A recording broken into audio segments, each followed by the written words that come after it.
de Pernambuco. Os museus contribuem tanto para a preservação de fatos históricos, como para dar realce a assuntos da sociedade atual. Para mim, o museu age como uma fonte de inspiração. O museu, seja de história natural ou de ciências, é um lugar muito especial. Cada objeto, cada fato ou relato remete a um turbilhão de pensamentos e isso funciona de formas diferentes para diferentes pessoas. E depois dá uma vontade incrível de conversar com alguém e trocar impressões. Isso acrescenta muito à nossa cultura e à nossa capacidade analítica também. O que vocês acham? Nessa época de distanciamento físico, por causa da pandemia do Covid-19, não podemos ir a museus, infelizmente. Então, os museus vêm a nós. É maravilhoso ver essa transformação. Nós temos agora webinários, visitas virtuais, vários tipos de interação com os museus. Essa onda é exatamente o tema do Dia Internacional dos Museus, hoje, 18 de maio. Vamos recuperar e reimaginar o futuro dos museus. Eu posso dizer que vi o Museu de Ciências Nucleares da UFPE nascer no brilho dos olhos da professora Ellen. Aquilo que era um sonho, ela realizou. E hoje o museu completa 11 anos, mas o seu desenvolvimento vem de muito antes. Além da professora Ellen, eu gostaria também de não posso deixar de mencionar a colaboração fundamental do querido professor Francisco Brandão. Com certeza, muitas outras pessoas também contribuem para o sucesso desse museu maravilhoso. Mas vamos ao tema de hoje. A radiação ionizante tem características únicas, tais como o poder de retirar elétrons dos átomos, quebrar átomos pesados, que é o que nós chamamos de fissão, aquecer o ambiente ao redor, e isso é fundamental para viagens espaciais, atravessar materiais dependendo da sua energia, como nós vamos ver hoje na tomografia. Além disso, a radioatividade diminui com o tempo e é fácil de ser detectada e blindada. Por essas características, a radiação tem aplicações em todos os setores: medicina, indústria, agropecuária, arqueologia, preservação de obras de arte, eletrônica, e até mesmo no melhoramento de características térmicas e mecânicas de borrachas, plásticos e até de tintas, pinturas. Essas maravilhas do mundo moderno são somente possíveis graças a grandes cientistas como Marie Curie, Einstein, Lisa Meitner, que desvendaram a força do átomo, e depois tantos outros como Fermi, Ernst Lawrence, que souberam domar essa energia para o benefício da humanidade.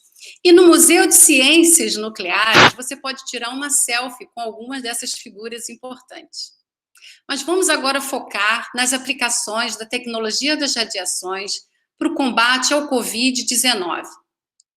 Nós selecionamos 3 aplicações na medicina: no diagnóstico, na sorologia e esterilização.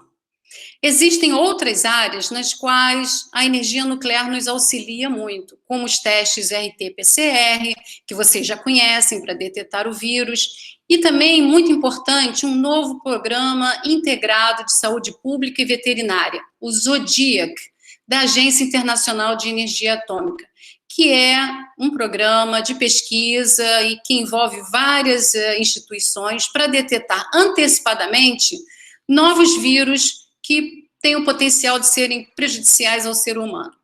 Isso nos dá uma grande esperança, ver como a ciência está colaborando entre si para resolver logo essa grave situação. Bom, para vocês, lembrando que nós temos o maior prazer em receber suas perguntas e seus comentários no chat. E vamos começar logo o nosso debate. Eu gostaria de apresentar a doutora Milena Oliveira Almeida. Ela é radiologista do Hospital da Restauração de Recife, que vai nos falar sobre o uso da tomografia computadorizada para o diagnóstico da Covid. Doutora Milena, muito obrigada por ter vindo. O microfone é seu. Isso, obrigada. Boa tarde, muito obrigada pelo convite, é um prazer estar aqui com vocês, conversando um pouco sobre o uso da tomografia na pandemia Covid-19. Como todos nós já sabemos, a pandemia Covid-19 teve início numa cidade de Wuhan, na China, em dezembro de 2019, onde foram descritos os primeiros casos de infecção pulmonar por um novo coronavírus, chamado SARS-CoV-2, denominado posteriormente por Covid-19. Em março de 2020, a OMS decretou a pandemia.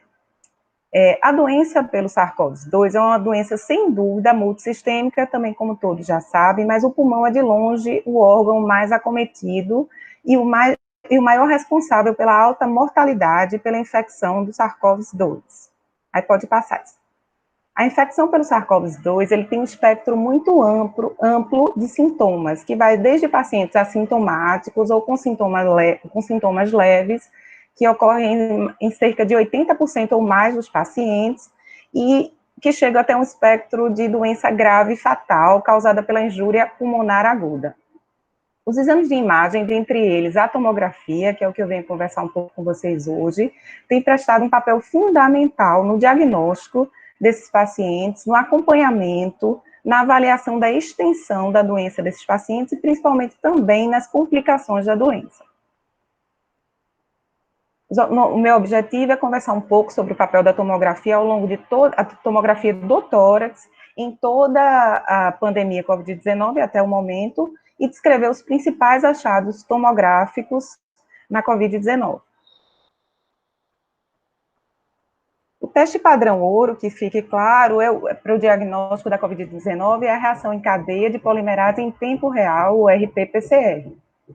No início da pandemia, logo que foi descoberto em 2019 e no início de 2020, tivemos uma quantidade insuficiente de testes, tivemos também, que ainda temos até o presente momento, tivemos uma demora da resposta, do resultado desses exames e um número de falsos negativos bem importante, né? E, devido à alta infectividade do vírus, era necessário, naquele momento, um diagnóstico rápido, urgente, para que essas pessoas pudessem ser isoladas, para reduzir a contaminação pública e a mortalidade mesmo, naquele momento. E foi aí que a tomografia começou a ser utilizada em vários países, como aqui no Brasil também, como um teste auxiliar no diagnóstico desses pacientes, para um isolamento precoce, mesmo que depois fossem confirmados através do RT-PCR. Surgiram, nesse momento, vários trabalhos, principalmente de grupos chineses, publicados em jornais europeus, que corroboravam essa utilização da tomografia, né, como, num primeiro momento, como um teste até superior ao RT-PCR no isolamento inicial desses pacientes. Posteriormente, surgiram novos trabalhos, e aí chegou-se ao consenso que a tomografia é um método altamente sensível, né, ele tem uma sensibilidade muito grande, entre 60% a 98%, porém uma baixa especificidade, ou seja, os achados tomográficos não são apenas para pneumopatias COVID-19, e podem ser encontrados em outras patologias, como outras pneumopatias virais ou doenças inflamatórias. Já o RT-PCR, apesar de ser um método altamente específico, né, uma especificidade muito grande, a sensibilidade é um pouco menor, principalmente se ele for realizado nos 3 primeiros dias da doença e também e na primeira amostra. Em julho de 2020, começaram a surgir alguns trabalhos, alguns consensos entre as sociedades, entre os colégios mais importantes de todo o mundo, né? Esse, por exemplo, é um consenso multinacional, com o Colégio Americano de Radiologia, a Sociedade de Fletcher, que é uma sociedade de pneumologistas, radiologistas, patologistas, e chegaram a um consenso de quais as indicações formais mesmo do uso da tomografia na pandemia Covid-19. E firmaram essas indicações. A tomografia não deve ser utilizada como rastreamento em pacientes assintomáticos ou com sintomas leves. Por quê? Pela baixa especificidade. A não ser que esses pacientes tenham um risco aumentado de progressão da doença, ou seja, que sejam pacientes com comorbidades associadas, como doença pulmonar obstrutiva crônica, pacientes asmáticos, pacientes que você acredite que eles podem ter algum grau de complicação. A TC é indicada sempre em pacientes com sintomas moderados e graves, tanto para a triagem como para o acompanhamento desses pacientes, independente do resultado deles do RT-PCR.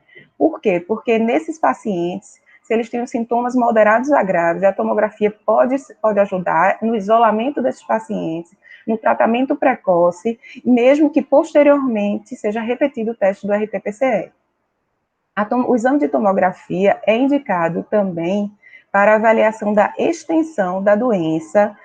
Nos nossos relatórios tomográficos, a gente tende a tentar quantificar numa análise subjetiva e visual a extensão da doença, e já existem alguns trabalhos que fazem a correlação dessa extensão na tomografia com a severidade e gravidade da doença, então já dando um parâmetro para o médico assistente de quão severo esse paciente, mesmo numa fase inicial, iniciando com 50% de acometimento pulmonar, o quão severo esse paciente pode se tornar, a doença desse paciente pode se tornar.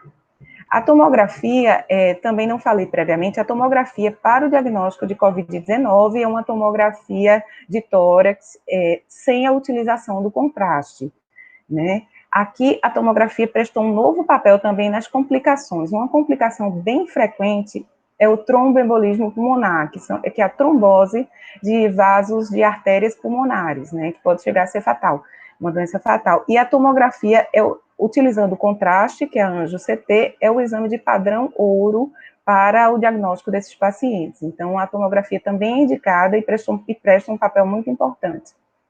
Outra complicação frequente, eu acho que pode voltar ainda o slide anterior, outra complicação frequente é a infecção bacteriana sobreposta. Por quê? Esses pacientes, eles têm um tempo de internamento muito longo, os pacientes de COVID, muitas vezes na própria UTI por um longo tempo, então a infecção bacteriana, as outras infecções associadas são muito frequentes, então a tomografia também se serve para avaliar essas complicações. A tomografia também é indicada em alterações suspeitas em exames não torácicos. Durante a pandemia, nós observamos bastante na fase de pico que alguns pacientes vinham fazer exames por outras causas, como politraumatizados, apendicite aguda, e a gente terminava flagrando algumas imagens sugestivas de pneumopatia viral, e aí a gente indicava a realização de uma tomografia do tórax. Lembrar também, ainda está no anterior, lembrar também que isso é extremamente importante, essa observação, lembrar que a tomografia do tórax normal não exclui o diagnóstico de COVID-19, que mesmo os achados frequentemente observados na tomografia, eles não são específicos de infecção pelo SARS-CoV-2, podendo ser encontrado em outras doenças com outros tipos de pneumopatias, né? Pronto. Pode passar. Eu gostaria de falar um pouco agora dos achados de imagem na tomografia da COVID-19. Esses achados, a gente vem observando que eles variam de acordo com o estágio evolutivo da doença e foram divididos em 4 estágios, a depender do início dos sintomas. O estágio inicial, nos 4 primeiros dias após o início dos sintomas, esse é o primeiro estágio. Sempre lembrar que nos dois primeiros dias após o início de sintomas, a tomografia em mais de 50% dos casos pode ser normal, não sendo indicada a realização nesse momento. Posteriormente, vamos observar os achados mais característicos que ocorrem entre 50% a 75% dos casos, que são opacidades em vidro fosco, periféricas, multifocais, com predomínio basal. O segundo estágio, ele é o estágio progressivo, que ocorre entre o 5º e o 8º dia de doença, de início dos sintomas. Nesse achado, persistem algumas áreas de opacidade em vidro fosco, nesse caso mais difusas, com um reticulado no seu... O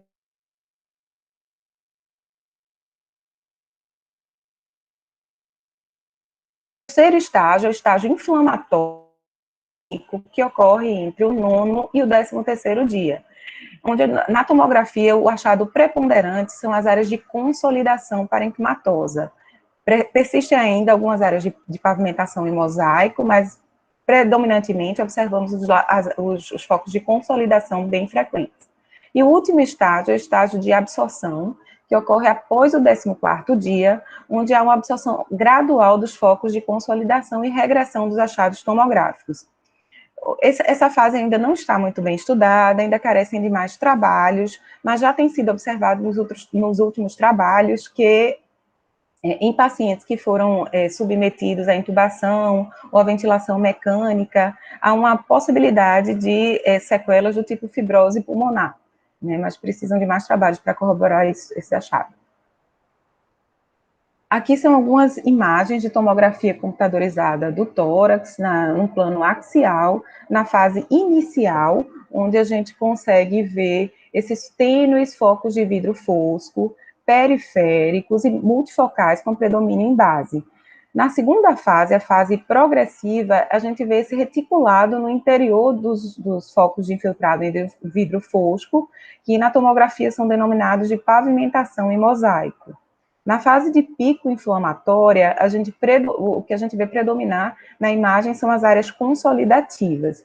E na fase 4, que é a absortiva, as áreas de consolidação regridem e a gente começa a ver essa opacidade reticular. Pode passar.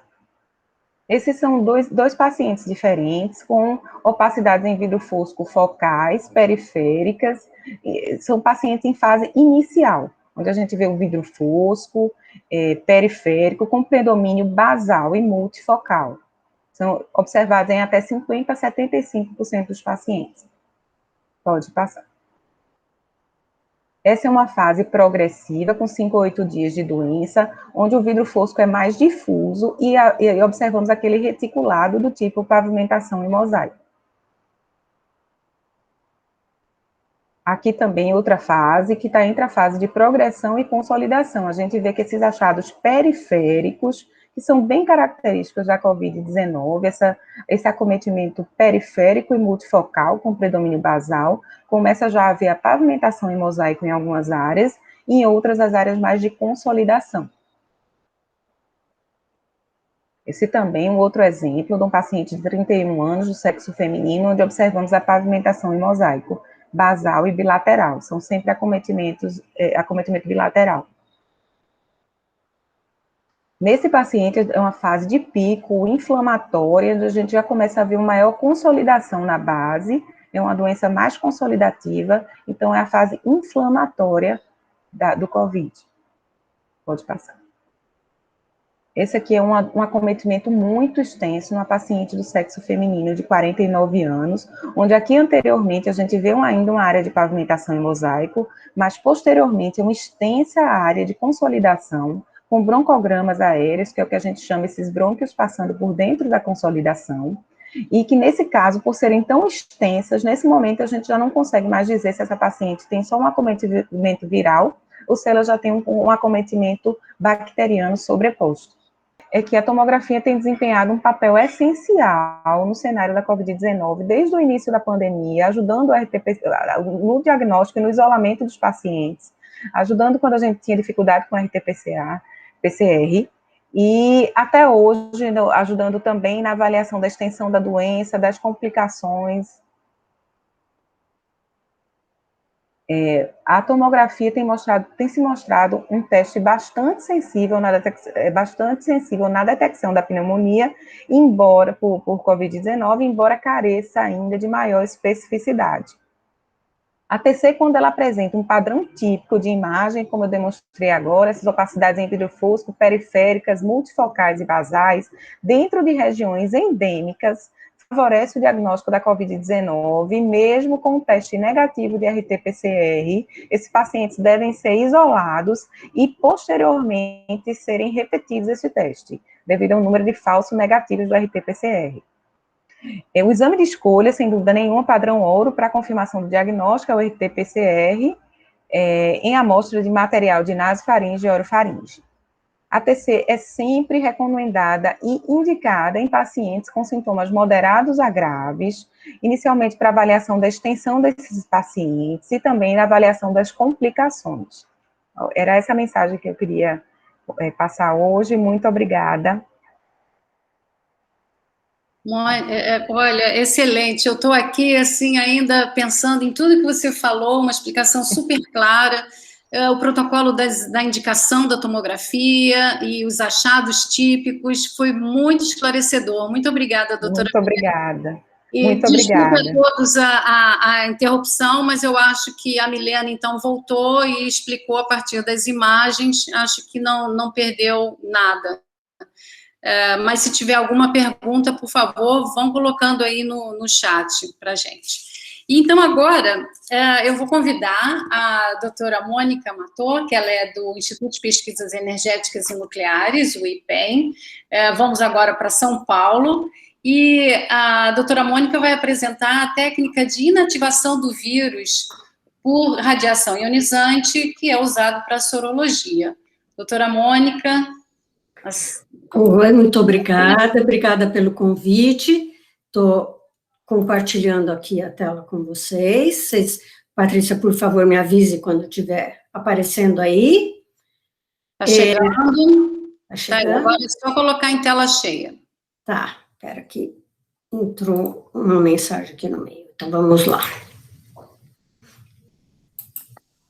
Foi? Foi, tá ótimo. Bom, então, qualquer coisa, vocês me avisam que eu não estou conseguindo ver o resto da tela. Bom, boa tarde a todos, obrigada mais uma vez pelo convite, para a doutora Ellen, a doutora Patrícia, e eu vim especificamente aqui falar um pouquinho para vocês sobre uma técnica que não é muito conhecida por todos, que é a inativação do vírus SARS-CoV-2 por radiação ionizante. E eu quero, a minha mensagem aqui vai ser mostrar as várias possibilidades de utilização dessa técnica. Então, eu vou começar falando para vocês, para poder contextualizar, um pouquinho sobre o que vocês conhecem mais, que são as vacinas que estão sendo tão discutidas, né, nesse momento, e tão necessárias. Por isso, tem muita gente tentando, e conseguindo, graças a Deus, produzir vários tipos de vacinas contra o vírus SARS-CoV-2, que é o vírus responsável pela Covid-19. Como vocês sabem, as vacinas têm que ser, primeiramente, seguras, e também eficazes. Isto, normalmente, leva para cada grupo que quer produzir uma vacina, aproximadamente 10 anos. É por isso que, normalmente, para as outras vacinas, a gente toma tantos tipos de vacinas e ninguém nunca perguntou como que ela é produzida, como que ela foi feita, se ela é segura, se ela é eficaz, porque tudo isso já está num contexto muito bem estabelecido. Porém, como nós precisamos fazer isso a toque de caixa em menos de um ano, ficou a dúvida de como que elas são feitas, e eu vou mostrar para vocês algumas delas, como que elas estão sendo produzidas, mas, de qualquer maneira, o objetivo principal é a formação de anticorpos pelo nosso organismo, contra aquele que está sendo colocado na vacina, nesse caso, o SARS-CoV-2. Ou ele, ou parte dele. O que nós precisamos focar? Os anticorpos vão ser produzidos contra aquelas proteínas que estão na parte externa do vírus, né? Para poder inativar o vírus e fazer com que ele não consiga entrar nas células. Mas existem várias técnicas. Hoje em dia se usa muito as técnicas de biologia molecular. Por exemplo, na Sputnik V, o da Johnson Johnson e da Oxford AstraZeneca, eles estão usando uma técnica que é pegar um vírus conhecido, que a gente chama de vetor retroviral, onde foi retirado toda a parte genética desse vírus, e é colocado dentro deles o DNA que vai poder formar a proteína dessa parte externa do SARS-CoV-2. Então, ele vai entrar na célula, vai formar essa proteína. Quando a célula libera essa proteína, o organismo tem a capacidade de produzir os anticorpos contra essa proteína. Uma outra técnica que é utilizada é numa fase antes do DNA, é encapsular o mRNA, o que vai formar o DNA para depois formar essa proteína, e aí forma a mesma coisa, isso dentro da célula, porque tudo isso precisa de todo o mecanismo celular para produzir essa proteína, e aí, produzindo essa proteína, o organismo vai poder desenvolver os anticorpos ante essa proteína. Uma técnica mais moderna ainda, hoje em dia se usa na nanotecnologia para milhares de coisas, ela funciona para muitas coisas, e aqui, neste caso, o que eles fizeram foi colocar a proteína spike, que é aquela das espículas, da parte externa do vírus, adicionar as nanopartículas para o reconhecimento do todo o sistema de defesa do organismo para produzir esses anticorpos. Só que a técnica mais utilizada há muitos e muitos anos, a maioria das vacinas, é pegar o vírus inteiro, inativar esse vírus e aí injetar esse vírus inteiro, inativado, mas porém ele tem toda aquela estrutura terciária e todas aquelas espículas externas, tudo igualzinho, ele só não tem a capacidade de se reproduzir, mas ele tem como ativar todo o sistema de defesa do organismo para produzir os anticorpos. E é isso que a gente tem visto, por exemplo, aqui na Coronavac, na Sinovac, no Sinopharma, na Bharat Biotech, eles utilizam essa técnica. E é disso que eu vou falar, dessa parte da inativação do vírus. Nessas técnicas, todas essas que eu estou falando para vocês, eles têm inativado quimicamente esse vírus. Qual é o problema? Assim, essa é uma técnica muito boa, porque você tem o vírus inteiro e você tem a possibilidade de formação de anticorpos contra todas aquelas proteínas externas do vírus, então ele pode ser bem efetivo. Qual é o problema de utilizar essa técnica? O maior problema é que você está trabalhando com um vírus inteiro, que antes de ser inativado, ele é muito infectivo, e precisa de laboratórios específicos para trabalhar com eles, esses que estão ficando conhecidos na mídia como Laboratório de Biossegurança, NB3. Nós não temos muitos desses laboratórios no Brasil, nem no mundo, e para tudo que precisa ser feito, esses laboratórios são muito caros de serem construídos e mais caros ainda de serem mantidos. Então, se não tiver uma utilização muito frequente deles, é muito difícil você construir esses laboratórios e mantê-los para alguma coisa mais específica. Aí, entramos nós com a radiação ionizante. Eu já falei para vocês que eles podem ser inativados quimicamente, que tem alguns prós e alguns contra, mas a outra maneira de inativar é utilizando a base dos processos de esterilização, que para inativar qualquer tipo de micro-organismo, que eles podem ser químicos, como eu falei, nos hospitais usam muito óxido de etileno para esterilizar equipamentos, podem ser utilizados solventes, detergentes, existem os processos térmicos, como o autoclave, por exemplo, aí você já consegue imaginar que você não consegue inativar uma grande quantidade do vírus purificado sem danificar toda a sua estrutura, que isso poderia comprometer a formação dos anticorpos. E os não térmicos, que um exemplo é a radiação ionizante, que eu vou falar um pouquinho mais para vocês agora.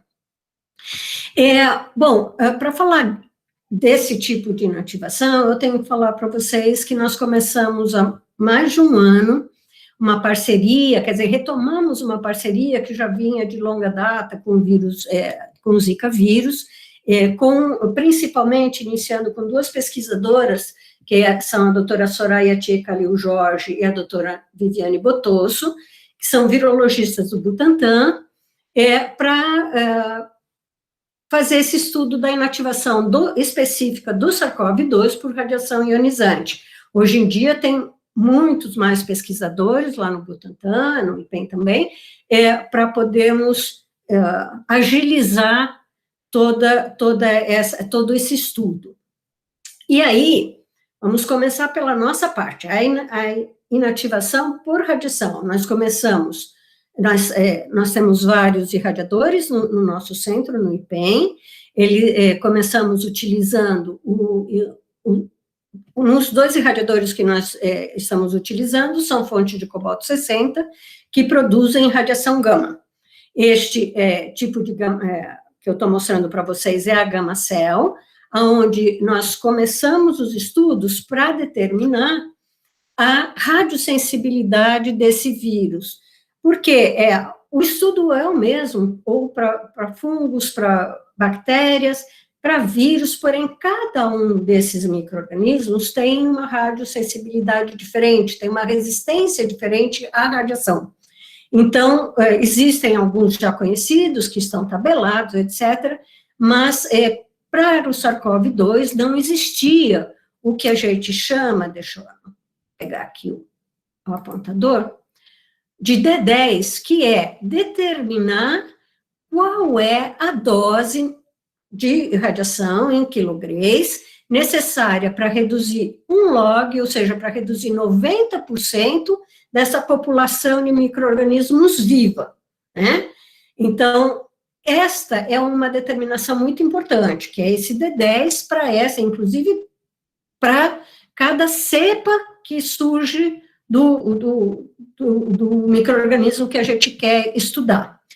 E o que eu falei que tinha vantagens desse tipo de radiação, porque uma vez determinado isso, você pode, sabendo qual é a concentração total do vírus purificado, você pode calcular, teoricamente, quantos D10 você vai precisar, qual é a dose final que você vai precisar para inativar toda essa população, ou seja, para estar todo igual a 0 de micro-organismos vivos. Porém, nessa técnica, você pode acrescentar uma segurança a mais, que é o SAL, que é o nível de segurança, ou seja, desculpem, qual é a dose que você precisa ainda para, por exemplo, para tecidos que vão ser transplantados, que são esterilizados, ou qualquer material que vai entrar em contato com o organismo, com o ser humano, esse nível de segurança tem que ser de 10 a menos 6, ou seja, a probabilidade de 1 em 1 milhão de encontrar um micro-organismo vivo. Então, você pode calcular, teoricamente, qual é a dose para chegar a 0 e acrescentar as doses necessárias para chegar a um nível de segurança de 10 a menos 6. Com tudo isso determinado, e eu aproveito aqui para dizer para vocês que nós tivemos uma grata surpresa, nós sabíamos que ele era bastante sensível à radiação, diferente dos outros vírus, que os vírus em geral são muito mais resistentes à radiação que bactérias. Este daqui, esse SARS-CoV-2, ele é até mais sensível que muitas bactérias conhecidas. E isso vocês vão ver qual é a diferença, para que nos vai servir, além da utilização para vacina. Bom, uma vez determinado tudo isso, nós passamos para um irradiador de maior porte, que é o nosso irradiador multipropósito, que o Pablo, depois, na próxima apresentação, vai falar um pouquinho mais sobre ele. E, neste momento, a gente pode, logicamente, com tudo isso bem padronizado, o tamanho das caixas, a localização onde elas vão, dosímetro para saber se aquela dose que a gente calculou teoricamente, se ela foi exatamente dada. Com tudo isso padronizado, nós podemos inativar grandes quantidades desses vírus para as mais diversas utilidades. E aí, voltamos à nossa parceria, porque o que a gente faz depois de tudo? Nesse meio tempo, a gente vai irradiando e entregando para o Butantan, e foram feitos todos os testes, tanto de segurança, tanto para ter a confirmação de que todos esses vírus estavam inativados mesmo, quanto para saber se a estrutura terciária dele, se aquela parte externa dele continuava íntegra, e se tinha ainda a capacidade de induzir a produção de anticorpos. Isso foi feito em animais de pequeno porte, foi feita a prova de conceito, até que nós chegamos, como eu falei, isto poderia ser utilizado para vacina nesse ponto, só que com toda essa corrida, as maiores empresas já estavam com as suas técnicas padronizadas, mesmo a Coronavac já vinha da China, tudo pronto, não pode ser modificado, senão não é aceito pela Anvisa, teria que ser começado todos os estudos outra vez, mas aqui nós entramos naquela que eu queria contar para vocês, as outras utilizações dessa inativação. A primeira delas, que vocês estão começando a escutar agora, é a soroterapia. A vacina é preventiva. A soroterapia é uma espécie de medicamento, tanto é que a semana passada foram liberados 2 medicamentos, que na verdade são anticorpos monoclonais, anti o SARS-CoV-2, para serem utilizados em pacientes que já estão com a contaminação desse vírus. Então, qual é a ideia? Esses pacientes, a maioria, vocês veem que quando vocês tomam vacina, precisa esperar um tempo para que o organismo responda e comece a produzir os anticorpos. Se a pessoa está infectada com esses vírus, às vezes esse tempo não é suficiente, porque eles vão se multiplicando muito rapidamente. Então, o que nós podemos, uma das coisas que podem ser feitas é a introdução destes anticorpos, neste caso, o que foi feito? Aquele vírus inativado por radiação ionizante foi injetado em cavalos de uma maneira muito bem padronizada, com muita segurança, para que esse cavalo produzisse os anticorpos. Ele tem uma capacidade muito grande de produzir anticorpos, aí esses anticorpos são retirados, purificados, e esses anticorpos podem ser injetados no ser humano que está, no paciente que está acometido dessa contaminação, e ele vai funcionar já diretamente, não precisa aquele tempo para o próprio organismo dele formar os anticorpos, né? E isto pode ajudar tanto para que essa doença não evolua, o paciente não tenha que ir para a UTI, não tenha que ser entubado e, eventualmente, chegar à morte. Então, uma alternativa muito boa e que nós estamos já, o pessoal do Butantan já está com um pedido na Anvisa para fazer a fase a fase clínica agora, para terminar esses estudos, para comprovar que no ser humano funciona tão bem quanto em todos os estudos que foram feitos até agora. Uma outra utilidade dessa inativação por radiação ionizante, essas já não são tão conhecidas, mas acho que é importante vocês saberem, tem muitos grupos de pesquisa que estão tentando conhecer como funciona, como é que esse vírus funciona no organismo, qual é o metabolismo que ele gera, né? Quais as alterações que ele pode gerar em circulação ou nas células. Então, o que nós fizemos nessa parceria com o Butantan? Nós estudamos as doses que a gente teria que dar, nós demos em plasma de seres humanos não contaminados, para ver se isso, só a irradiação não iria alterar a atividade biológica desse plasma. Uma vez que nós confirmamos isso, e isso outra vantagem de não precisarmos das doses excessivamente altas, então nós não vamos alterar a atividade biológica do plasma. Uma vez definido isso, o que nós fizemos foi inativar o plasma de pacientes infectados, outra vez, para poder ter trabalhado tudo isso fora daquele nível de biossegurança, fora da NB3, né? Isso agiliza muito todas essas pesquisas. Outro tipo de pesquisa que também agilizou bastante tem grupos que estão estudando o que o vírus faz em diversos tipos celulares e que esses tipos celulares, quando atacados pelos vírus, produzem e que jogam para o sobrenadante da cultura celular. Apesar disso ser lavado, etc., isso tudo, esse tem que ser feito dentro da NB3. Porém, as análises de todos esses fatores e proteínas que são produzidas no sobrenadante da cultura são feitas em equipamentos que estão do lado de fora da NB3. E como isso foi infectado com o vírus ativo, é um perigo tirar isso da NB3. Então, o que nós fazemos? Pegamos esses sobrenadantes dessas culturas, inativamos esse sobrenadante, ou seja, inativamos alguma provável partícula viral que esteja nesse sobrenadante, para propiciar que os pesquisadores possam pegar esse sobrenadante e levar para o lado de fora da NB3 e colocar nos equipamentos para fazer suas análises. E um que eu deixei por último, mas não é menos importante, nós temos trabalhado faz muitos anos radioesterilizando tecidos que são armazenados em bancos de tecidos para transplante dos mais diversos tipos de tecidos. E, normalmente, nós usamos doses suficientes, usamos doses suficientes para inativar fungos, leveduras e bactérias.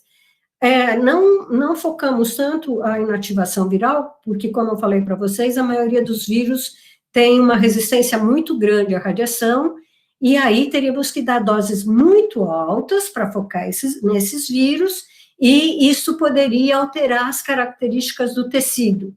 Agora, quando nós falamos especificamente no SARS-CoV-2, que nós já vimos que ele é bastante sensível à radiação, aquelas doses que nós normalmente utilizamos para esterilizar os tecidos para os bancos de tecidos são suficientes para inativar o vírus SARS-CoV-2 também. E o que aconteceu no começo da pandemia é que esses bancos tiveram que parar porque eles não podiam captar tecidos de doadores por medo que eles estivessem contaminados com o SARS-CoV-2. Foram feitos nesses bancos protocolos específicos para evitar isso, e esta é mais uma técnica que pode auxiliar na segurança de poder dar continuidade no transplante com esses tecidos de bancos. Então, vocês veem que, além da vacina, a gente tem várias utilizações, eu acho que muito nobres, e que é importante ser divulgada. Era isso que eu queria passar para vocês. E não sei se eu consegui, eu tive que falar um pouquinho da parte mais técnica mesmo, para dar para entender, mas estou à disposição de vocês para qualquer dúvida. Obrigada. Mônica, super obrigada pela sua apresentação, acho que foi, assim, excepcional mostrar também não só a questão da inativação para sorologia, mas também outras aplicações, e como o estudo metabólico do vírus, e também a inativação para esterilização de tecidos para transplante. Eu acho que tudo isso incentiva jovens pesquisadores a fazerem também uma pesquisa cruzada, né? Usar a radiação, entrar em contato com institutos de pesquisa da área nuclear para trabalhar em conjunto, área química, área médica, área biológica. Muito obrigada pela sua apresentação. Bom, agora, só lembrando... Obrigada a vocês. Parece que a gente teve um outro probleminha com o som, mas só lembrando que tudo isso está sendo gravado no Google Meet, e o que vai ser colocado à disposição vai ser o Google Meet, que está perfeito. Então, quem perdeu alguma coisinha pode retomar lá na versão original. que ficou perfeita. Bom, agora eu gostaria de convidar o Pablo Vasquez, que também é do IPEM, em São Paulo, e eu já conversei com ele antes sobre esse assunto de esterilização, já entrevistei ele para o canal da web, a Visão TV, foi excelente, e agora eu tenho o prazer de convidar o Pablo novamente para a telinha aqui, e ele vai nos falar sobre a esterilização de artigos médicos, e tudo isso para evitar uma contaminação, um espalhamento do vírus. Pablo, o microfone é seu. Obrigado, Patrícia, muito obrigado mais uma vez pelo convite. Eu queria... eu vou expor a apresentação, espero não ter problemas agora, né? Parece que temos alguns detalhes técnicos, mas às vezes, dependendo da quantidade de conexões, isso faz parte nesse tipo de evento, mas temos aquela alternativa de ter tudo gravado no Meet. Bom, eu vou falar um pouco sobre algumas técnicas nucleares que têm sido aplicadas e que são aplicadas atualmente para esterilizar equipamentos de proteção interna, especificamente os de respiratórios e alguns outros dispositivos médicos que são utilizados tradicionalmente no mundo inteiro. Eu trabalho também no IPEM, no Centro de Tecnologia das Radiações, sou gerente de pesquisa, sou responsável pelos equipamentos de radiação gama. Na verdade, teríamos que pensar um pouco, o que são dispositivos médicos descartáveis? Bom, são produtos, aparelhos ou instrumentos que são projetados para diagnosticar e tratar pacientes. Se utilizam ao redor de todo o mundo, e eles podem ir desde abaixadores de língua até marca-passos. Esses dispositivos médicos agem de forma física, a diferença dos medicamentos que têm processos bioquímicos para interagir com o corpo. Então, temos aqui exemplos de seringas, implantes, catéteres, instrumentos que podem ser colocados ou não dentro do corpo, e uma grande variedade de material que é utilizado na área médica, principalmente. Falando um pouco da história da esterilização de produtos para a saúde, temos que fazer referência sempre para o trabalho nos anos de 1862 do Louis Pasteur, que encontrou uma correlação a qual ele verificou que eliminando bactérias era diminuído o potencial de infecções que levavam à morte ou complicações dos procedimentos médicos. Então, nesse momento que foi a esterilização de dispositivos médicos foi concebida como uma necessidade. Lá pelos anos 1867, Lister encontrou que, utilizando ácido carbólico em forma de borrifado nos instrumentos e em diferentes feridas, etc., para tratamento também teve efeito antisséptico. No ano 1876, foi desenvolvido por um dos colaboradores de Pasteur o primeiro autoclave, utilizando vapor, obviamente. Nos anos de 1881, os pesquisadores da Alemanha conseguiram definir, basicamente, as propriedades desinfetantes de vapor e ar quente. E a partir de 1905 para frente, várias pesquisas verificaram as propriedades biocidas da radiação ionizante, ainda desde insetos, bactérias, etc. Isto vai em contra que, mais ou menos, em 1950 a 1960, teve pesquisas intensivas, foi desenvolvido o primeiro irradiador com fins de irradiação de alimentos. E em 1963, nos Estados Unidos, foi desenvolvido o primeiro para dispositivos médicos. Então, se compararmos o início das técnicas de esterilidade com a radiação ionizante, tem uma variação de mais ou menos 100 anos. Muitos dispositivos médicos descartáveis são fornecidos ao usuário final como produtos estéreis. O que significa estéril? Significa ausência de micro-organismos viáveis no dispositivo, que não conseguem se reproduzir. Micro-organismos como bactérias são encontrados em todas as pessoas, superfícies, matérias-primas e água, por exemplo. Por que é importante este setor? Bom, economicamente, a indústria de dispositivos médicos, nos Estados Unidos, por exemplo, tem 45% do mercado global. Isso significou 140 bilhões em 2015 de dólares. As exportações desses mesmos dispositivos representaram 45 bilhões. Geraram aproximadamente 356 mil empregos em mais de 5.800 estabelecimentos. Já para o Brasil, os dados de exportação estão relacionados à importação a 3,1 bilhões de dólares em 2017. As projeções indicam que, ao redor neste ano de 2021, o mercado global de esterilização estará ao redor de 7 bilhões de dólares, com um crescimento de 8,8%. Isto comparado com um mercado mais ou menos de 5 bilhões ao redor de 2016. Então, é uma indústria altamente representativa no mundo. Mas a esterilização é considerada como uma etapa de processamento dentro de um processo de fabricação simples. Faz parte da cadeia produtiva. E o tipo de esterilização que pode ser utilizado como os raios gama, como o vapor, temperatura, outros tipos de radiação ionizante e óxido de etileno, que são gases e agentes químicos, dependem quais são as propriedades e condições do material que queremos esterilizar. Então, devemos verificar se o material a ser esterilizado é compatível com o processo. Pode ser que o material não resista à temperatura e ele pode se deformar com a temperatura, porém pode ser resistente à ação da radiação ionizante.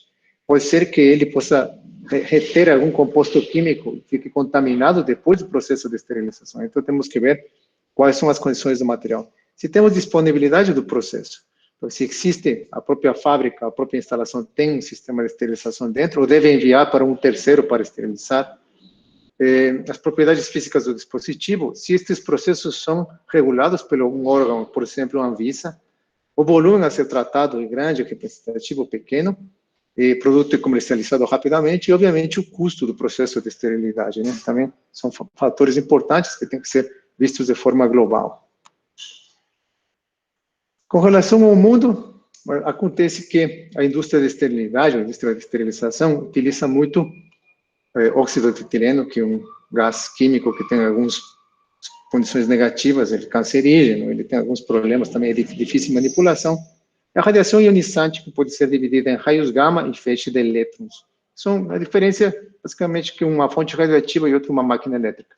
Mas 50% desta indústria está direcionada diretamente ao óxido de etileno. O restante, 40% aos raios gama, 5% a vapor e umas técnicas com raio-x, e mais ou menos 5% também para os aceleradores de elétrons, que também é uma tecnologia com radiação ionizante. Mas, representativamente, ainda o óxido de etileno é maior. E onde que temos os maiores mercados desse tipo de equipamento? Bom, primeiro os Estados Unidos, depois a Europa, Ásia e o restante do mundo, em último lugar. O que é a radiação eletromagnética? Como temos falado, vimos algumas exposições das professoras que falaram antes da minha vez, estão relacionadas a um tipo de radiação que tem algumas propriedades que estão relacionadas, como vocês podem ver lá neste slide, ao comprimento de onda. Enquanto menor o comprimento de onda, o lado direito deste gráfico, eles têm maiores propriedades de penetração. Isso significa que conseguem atingir maiores distâncias dentro de um material mais sólido ou denso. Porém, tem algum tipo de efeito que chama-se ionizar. Conseguem desprender elétrons dos átomos, mas isto tem umas propriedades benéficas também. Conseguimos ver aqui dentro os raios-x, ou temos propriedades dos raios gama também, que são utilizados em aplicações médicas, como na tomografia, por exemplo. Mas, neste caso, vou falar basicamente do que podemos fazer com os raios gama, raio-x e feixe de elétrons. Quando utilizados nessas condições, eles conseguem garantir grande esterilidade de materiais, eliminar alguns tipos de contaminantes e não deixam os materiais radioativos. É muito importante saber que nós convivemos dia a dia com essa radiação eletromagnética, porém, a ionizante é muito específica com estas características.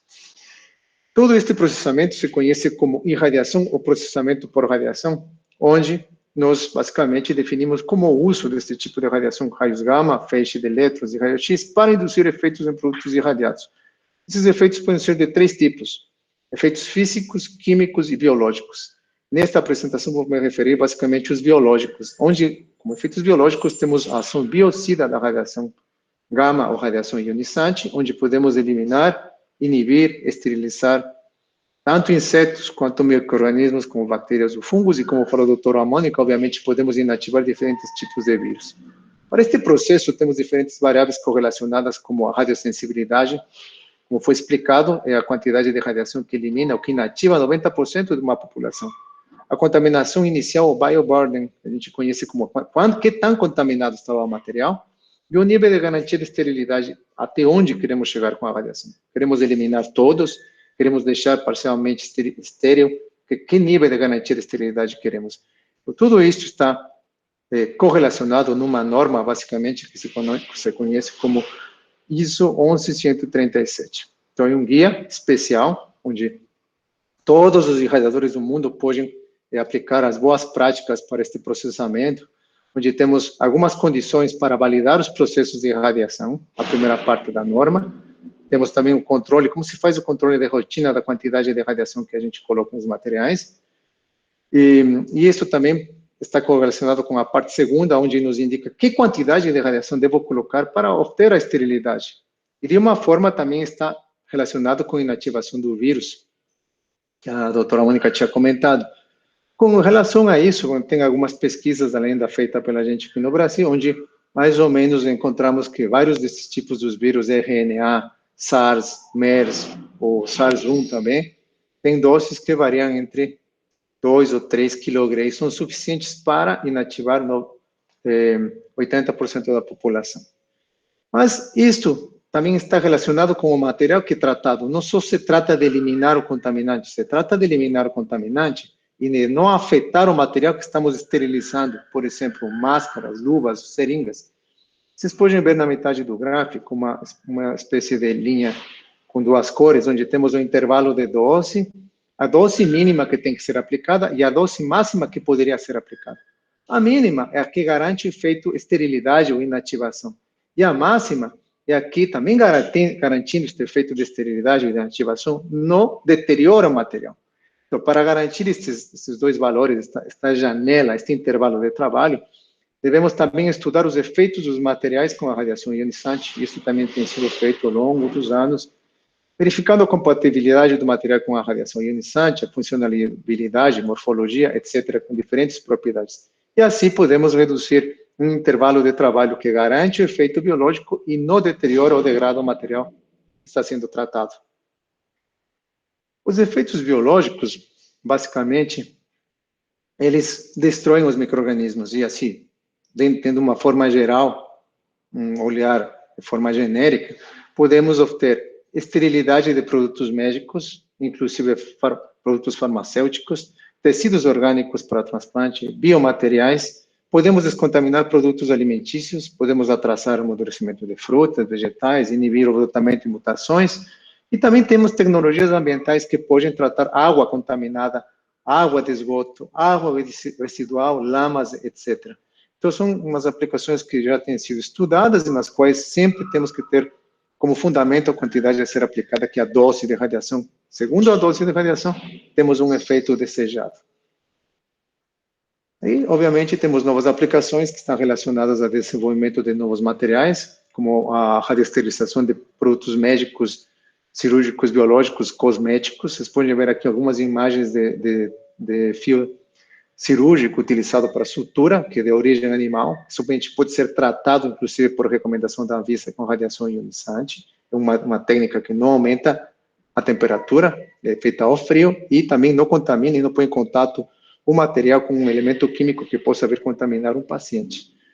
E, por outro lado, temos desenvolvido também materiais como esses hidrogéis, que têm propriedades que tratam feridas que não curam rapidamente, utilizam, inclusive, nanopartículas específicas, e também temos trabalhado com hidroxiapatita, utilizado pelos dentistas, também um produto bovino contaminado, que é tratado com radiação ionizante na embalagem final. Mais uma das condições da radiação, pode ser tratada, aplicada, tanto na matéria-prima quanto na matéria final.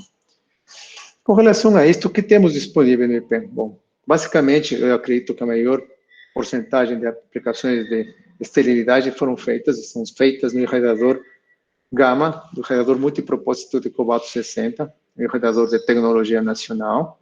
Eu diria praticamente o único na América Latina que tem essas condições de tratar diferentes escalas, tanto piloto quanto pesquisa, com a mesma intensidade e precisão.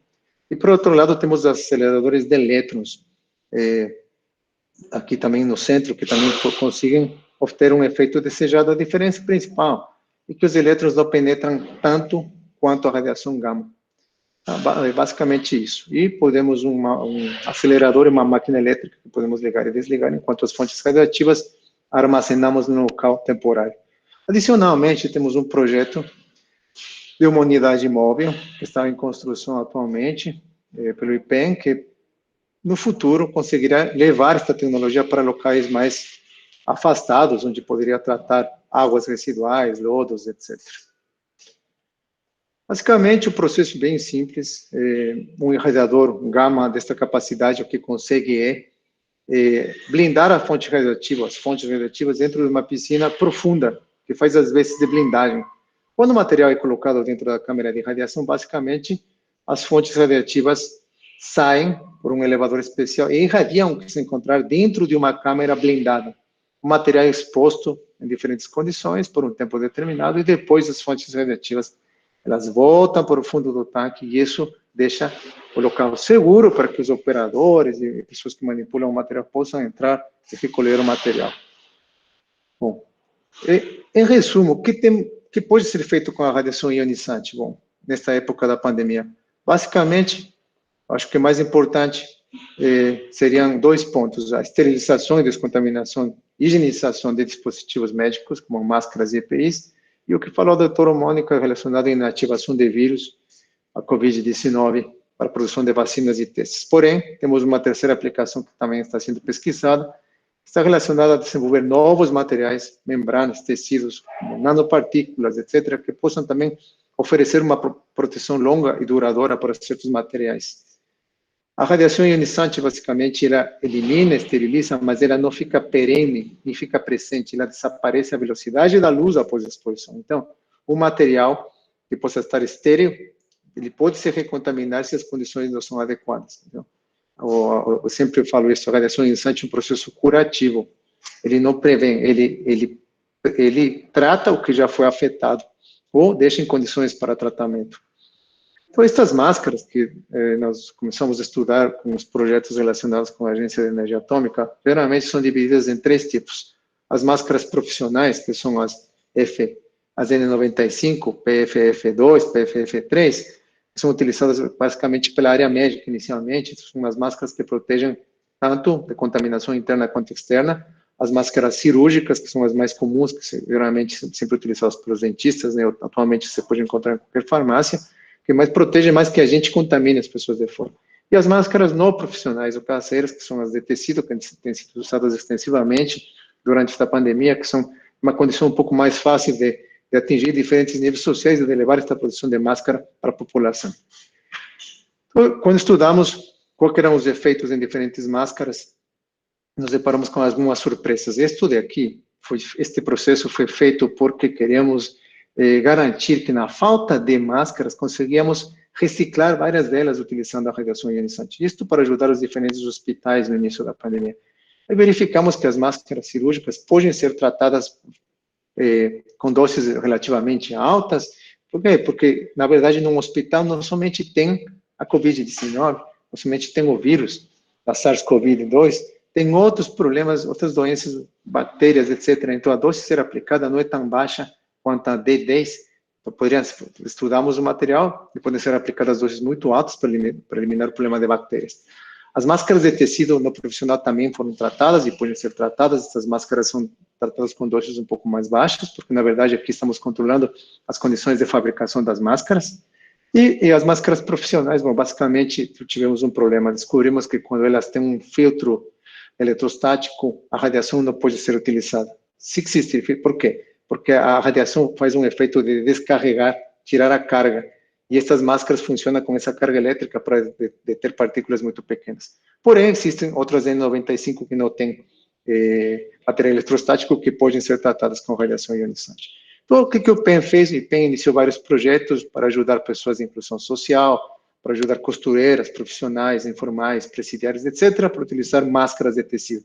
Por quê? Porque essas máscaras eram feitas de materiais locais não controlados e porque se esperava que os usuários não lavassem as máscaras antes de usá-las. Então, fizemos uns projetos com algumas instituições. Por exemplo, trabalhamos com o IPT, com a Universidade de São Paulo, com os projetos de Nova USP e o projeto Respire, com a União de Moradores e Comércio da Comunidade de Paraisópolis, e com mais 2 instituições importantes, como a Fundação FUNAP, que trabalha também com os presidiários.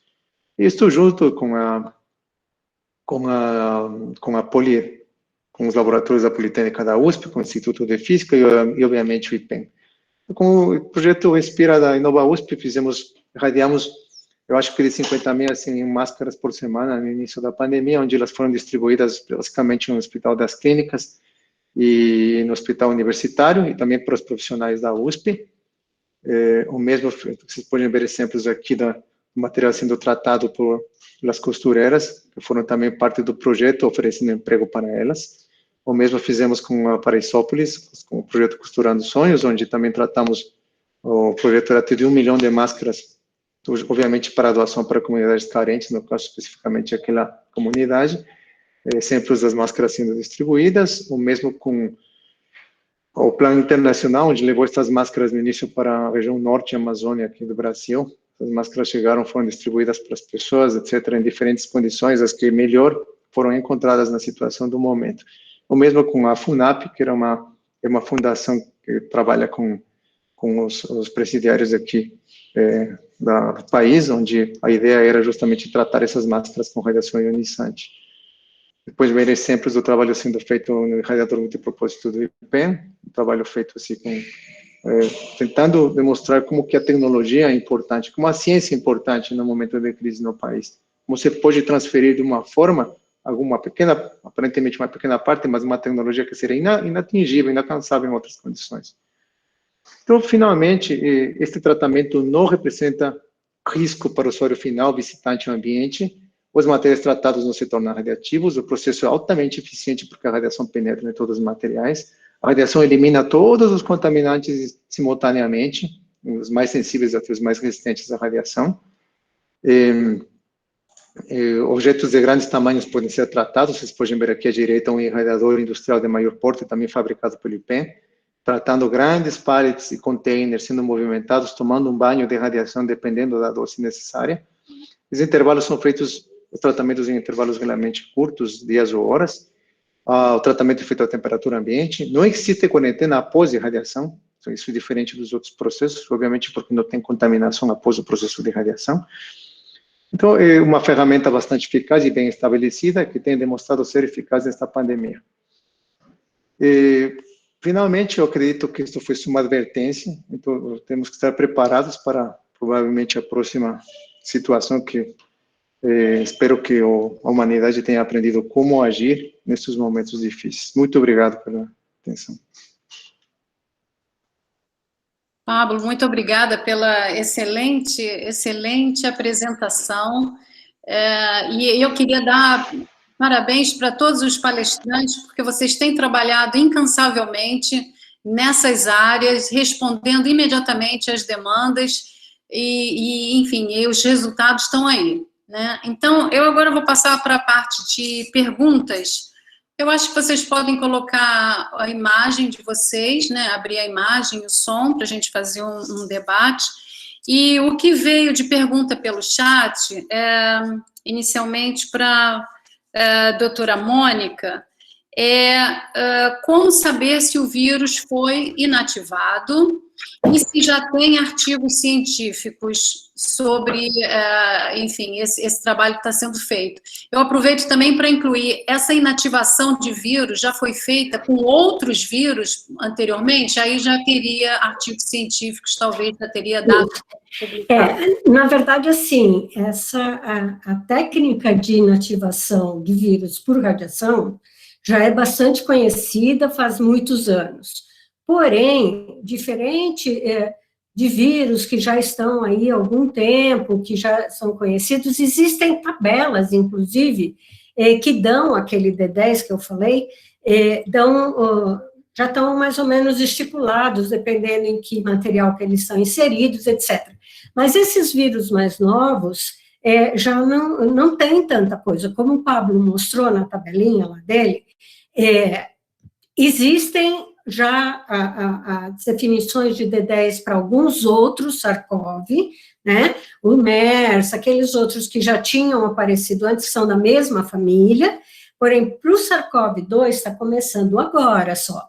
Existe uma publicação que deu um valor muito similar ao nosso, que foi um pessoal da Índia, que determinou o D10 específico do SARS-CoV-2, que saiu agora no começo do ano, e com dados muito similares aos nossos. A nossa, especificamente, está o artigo quase pronto, nós ainda não enviamos para publicação, porque nós estamos aguardando conseguir uma bonita imagem para mostrar que o vírus está íntegro, apesar de inativo, ele está íntegro. Então, a gente conseguindo essa imagem, e outra coisa que nós estamos fazendo, porque é muito importante, eu já tinha tido essa experiência, por exemplo, com o vírus da dengue. Dependendo nós fizemos esse estudo já há vários anos atrás, acho que começou em 2012, o tempo foi mais longo, porque para cada cepa do mesmo vírus, ele pode ter uma resistência diferente. Então, apesar de ter na literatura o ideal, é que quem for fazer, teste aquela cepa daquele vírus que está estudando, porque, por exemplo, para dengue, nós, no final, não publicamos, porque era para sair uma patente, não saiu, foi com o pessoal da Fiocruz do Paraná. E eles queriam usar para fazer kits de detecção, que é outra utilidade da inativação do vírus, né? E aí, a dengue 1 e a dengue 2 tem um D10 de 3 e pouco, muito parecido um com o outro. Quando nós fomos testar a dengue 3, o D10 dele era 5,6, 5,7, quase o dobro. Então, ele é muito mais resistente do que a dengue 1 e dengue 2, por isso que é importante saber. Então, outra coisa que nós estamos fazendo antes de publicar agora, essa semana, nós estamos fazendo a curva da cepa P1, dessa variante que está sendo tão conhecida, nós estamos fazendo a curva de radiosensibilidade desta cepa, para já colocar no artigo a comparação de diferentes cepas que podem ter diferentes D10. Então, a gente tem que saber com qual exatamente nós estamos trabalhando naquele momento. Pode usar os artigos como referência, né? Mas o importante é saber com que material que nós estamos trabalhando. Aí, agora, eu respondo a primeira parte da pergunta. Existem técnicas estabelecidas para saber se o vírus está inativo ou não. Ou seja, a técnica padrão ouro para fazer isso, apesar de que não somos nós que fazemos, é o pessoal do Butantan que faz, mas o padrão ouro para fazer isso o vírus, ele para eles multiplicarem e terem uma grande quantidade de vírus, eles colocam esse vírus em contato com um tipo de célula chamada, uma linhagem celular que se chama células Vero, e aí esse vírus entra nessa célula, se multiplica, acaba com a célula e produz um monte de partículas iguais a ele, né? Então, ele vai se multiplicando. É assim que eles obtêm grandes concentrações do vírus. Então, para testar se esse vírus está inativo, já está estabelecido que precisam dar várias passagens pegar esse vírus inativo, colocar em contato com essas células, que são as células que multiplicam esse vírus, se ele estiver ativo, né? Fazer várias passagens nessas células e verificar se essas células se mantêm íntegras, se esse vírus não está multiplicando. Ou seja, assim você tem certeza de que esse vírus está inativo, ele não foi capaz de entrar na célula e se reproduzir. Esse é o padrão ouro, existem outras técnicas, mas esse é o padrão ouro para se verificar se o vírus está inativo, independente de como foi feita a inativação. Respondi ou tem alguma coisa mais? Eu acho que está ótimo. Obrigada, Mônica. Então, eu tenho aqui uma pergunta para a doutora Milena, e é com relação à tomografia. Ok. Então, você mostrou os exames de tomografia e como eles vão avançando, né, em nível de gravidade, mas a gente ouve muito falar também de nível de capacidade pulmonar e aquele limite que faz com que os médicos decidam a colocar um ventilador mecânico ou não. Né? A tomografia em si, ela já dá essa indicação ou precisa ter outros exames também? Poderia dar uma explicação? Falta o som. Então, é o que eu estava comentando. Nos nossos relatórios, existem alguns trabalhos que É um assunto um pouco controverso, na verdade. Alguns colégios, eles preconizam a utilização desses relatórios estruturados, e neles a gente faz uma quantificação, mas essa quantificação é visual e subjetiva. Em alguns locais já estão sendo utilizados a inteligência artificial, que aí, nesse caso, mas são trabalhos ainda iniciais, né, em alguns locais que já possuem o software. Então, o que tem se observado é que essa quantificação, a gente quantifica em percentual, normalmente entre 0 a 25%, 25 a 50%, 50 a 70% e acima de 70%.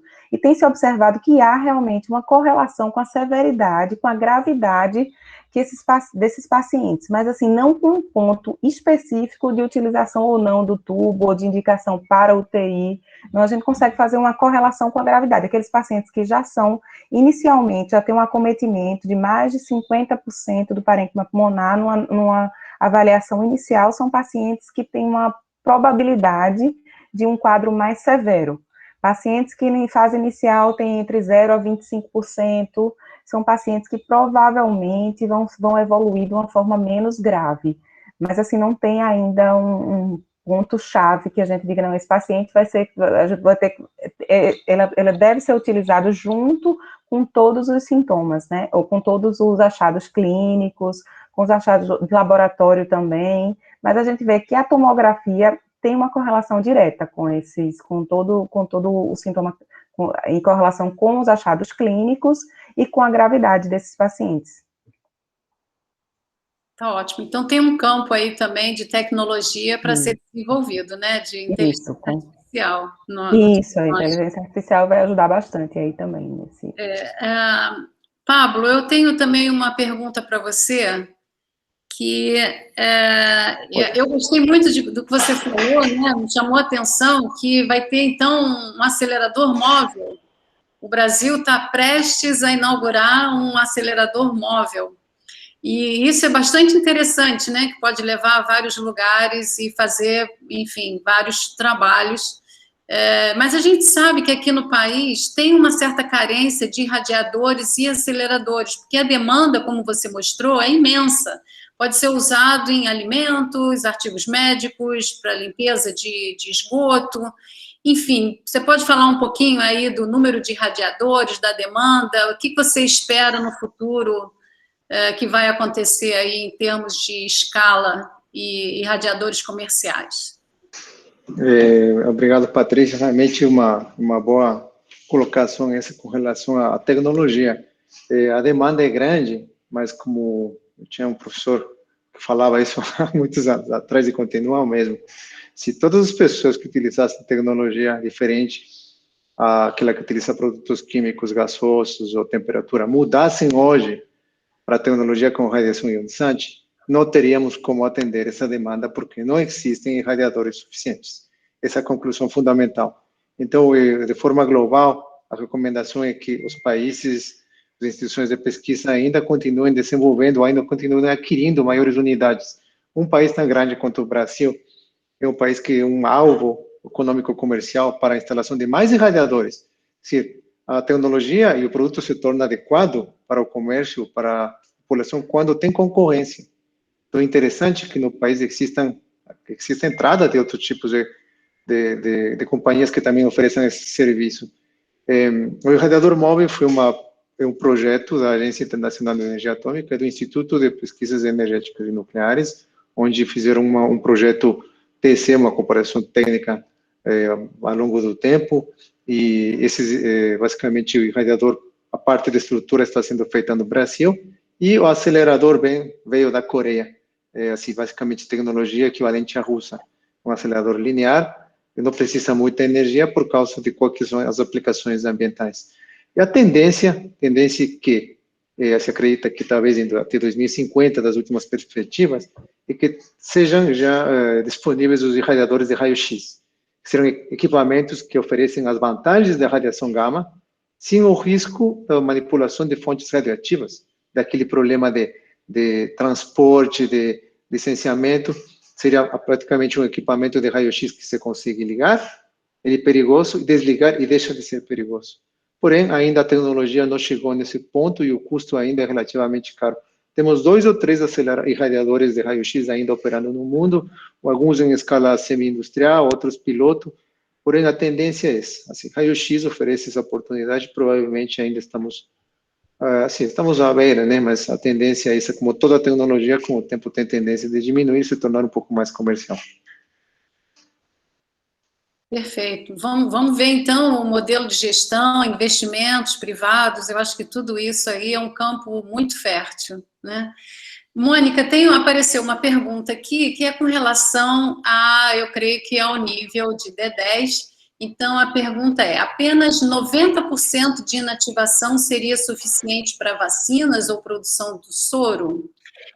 Na verdade, foi justo aquela parte que cortou, eu achei que ia ficar um pouquinho mais complicado, porque isso precisa de um tempinho mais, mesmo quando eu dou aula, eu preciso de um tempo mais para explicar essa curva, e foi muito rápido. Eu estava respondendo aqui no chat, mas vamos aproveitar e responder para todo mundo. Assim, a determinação do D10 é muito importante para saber qual é a dose que você vai dar para reduzir um log, né? Isso é um dado que você vai usar para fazer o cálculo teórico da dose total. Então, vamos supor, como o Pablo falou lá, D10 do vírus, vamos considerar como se fosse 2, né? 2 quilogramas. Essa dose é suficiente para reduzir um log, que é o 90% da concentração inicial, né? Aí, como que a gente faz esse cálculo teórico? Vamos supor que esse vírus tem uma concentração, que é aquilo que o Pablo também explicou do bioburden, né? Qual é a carga viral total? Vamos supor que é 1 vezes 10 a sexta. Então, quantos logs você precisa para chegar no zero? É 10 a sexta, então você precisa de 6 logs para chegar no zero. Então, aí você vai multiplicar aquele teu D10, que era de 2, vezes 6 logs para poder chegar no zero, porque você vai reduzir 90% do log anterior, 90% do log anterior, até chegar no zero. Nesse caso, seriam 6 vezes. Mas a gente ainda tem que acrescentar qual é o nível de segurança que a gente quer para esse material, de que não esteja ativo mesmo, né? Porque, às vezes, você vai pegar uma amostra do zero, aquela tua amostra pode estar zero, mas uma outra amostragem pode ter uma outra partícula, então você precisa de um nível de segurança. Como eu falei, para coisas que vão para estar em contato com o ser humano, a gente costuma usar um nível de segurança de 10 a menos 6. Isso quer dizer, mais 6 logs que nós vamos reduzir para ter segurança de que está tudo inativo. Então, aquele D10, para aquele micro-organismo, para aquela população que estava com 10 a 6 de micro-organismos, eu vou precisar multiplicar aquele D10 por 12 para achar a dose final. Não sei se agora eu consegui me fazer explicar. Ou seja, nesse caso, se o D10 for igual a 2, a gente está até... as nossas curvas deu um D10 até um pouco mais baixo. Mas se for igual a 2 e você precisar de 12 vezes, isso quer dizer que para inativar todo aquele teu material, você vai precisar dar 24 quilogramas. Então, esse D10 é muito importante para o cálculo teórico de qual é a dose que você vai dar no final. Lógico que depois de tudo isso, você ainda vai fazer aquele teste de confirmação de esterilidade, né? Mas você já tem um cálculo teórico que não é possível nos outros níveis, os outros tipos de inativação, só é possível na de radiação ionizante porque você consegue tirar aquela curva, né? E aí você já parte de uma dose teórica que você tem certeza e com segurança de que você vai inativar tudo e ainda com uma probabilidade de 1 em 1 milhão de encontrar algum micro-organismo vivo. Deu para entender? Não sei, eu não sei se eu consegui me fazer entender. Está ótimo. Está ótimo. Realmente, moderar um painel de altíssimo nível com vocês, professores de primeira linha, é realmente uma delícia. Eu agradeço muito vocês Eu vou, então, levar agora ao fechamento dessa nossa mesa. Eu agradeço muito a participação de todos, a paciência de todos que ficaram aqui até o final, nos ouvindo no YouTube. Eu agradeço os patrocinadores, o Museu de Ciências Nucleares, por essa iniciativa fabulosa. E eu também gostaria de agradecer especialmente o Lucas, que ficou lá tocando um piano e a flauta, toda essa orquestra aí de internet, Google Meet e YouTube, fazendo toda essa transmissão. No final das contas, tudo funcionou e está gravado, né? Está tudo gravado e vai ser colocado aí no canal do YouTube do museu. Então, eu lembro para vocês agora, se vocês puderem apertar o botãozinho aí para se inscrever no canal do YouTube do museu, tocar o sininho para receber a notificação de quando novos vídeos vão ser colocados. E se você puder, desculpa, Patrícia, se você puder dar o link do É no YouTube mesmo, é no YouTube, é esse, aonde eles estão assistindo, do ladinho tem um botão vermelho, se inscrever no canal, exatamente agora, né? Inscrever no canal do museu e tocar o sininho para receber as notificações. Enfim, eu agradeço demais, foi uma delícia estar aqui com vocês e até a próxima. Muito obrigada a todos.